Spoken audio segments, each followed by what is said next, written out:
সেদিন ছিল একটা স্পেশাল দিন। সো স্পেশাল দিনে যেটা আমি সবসময় করি, স্পেশাল দিনে স্পেশাল মানুষটার ফেভারিট খাবারগুলো অবশ্যই রান্না করি।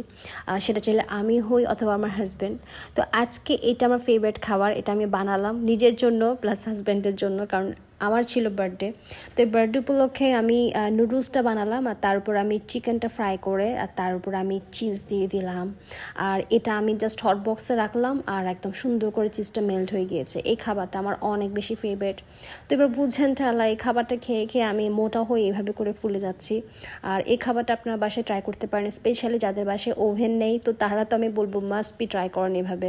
আর এই চিজ চিকেনটা এত বেশি ইয়াম্মি লাগে, মানে এটা যতক্ষণ আপনি বাইট করবেন না ততক্ষণ এটার টেস্টটা না বুঝতে পারবেন না। তো আমার ছিল বার্থডে, বাট হাজব্যান্ডের সেদিন ডিউটি থাকার কারণে সে আমাকে কোনো সারপ্রাইজ প্ল্যানিং করতে পারেনি।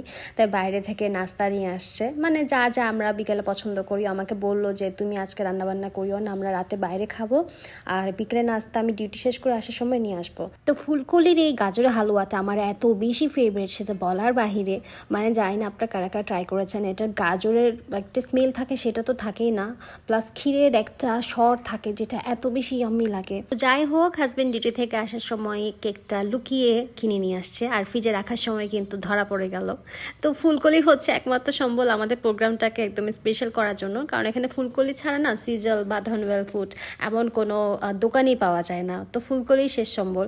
আর এখানে কাঁচা ফ্লাওয়ার কিনতে পাওয়া যায় না, যার কারণে এরকম আর্টিফিশিয়াল ফ্লাওয়ার দিয়ে আমাকে সারপ্রাইজটা দিচ্ছে। কিছুই করার নাই।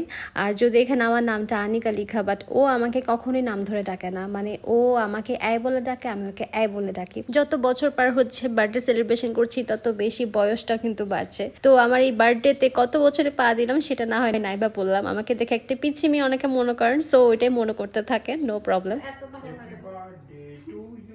বড় করে বলো।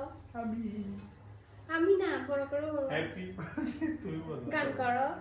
আমার বার্থডে তুমি গান করবা। এটা হয় না। না, আমার বার্থডে তুমি একটু খালি আমাকে আমাকে না দিতে। না, এটা তো ইয়া টেস্ট করছি না। ঠিক তো এটা না। কই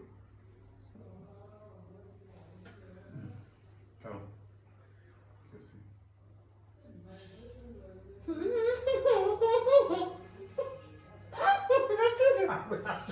চুকি এসব কি করব।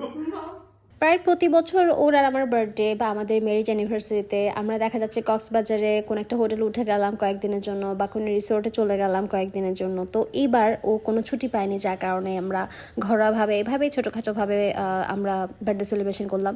বাট আমি এটাতে অনেক বেশি হ্যাপি, মানে ওকে নিয়ে যেটাই সেলিব্রেশন করি না কেন সেটা আমার জন্য অনেক বেশি স্পেশাল হয়ে যায়। এই ছিল আমার আজকের মতো বার্থডে ছোটোখাটো ব্লগ। তো আপনারা আপনাদের বার্থডেতে কীরকমভাবে সেলিব্রেশন করতে অনেক বেশি লাইক করেন সেটা কিন্তু কমেন্ট বক্সে জানাতে ভুলবেন না।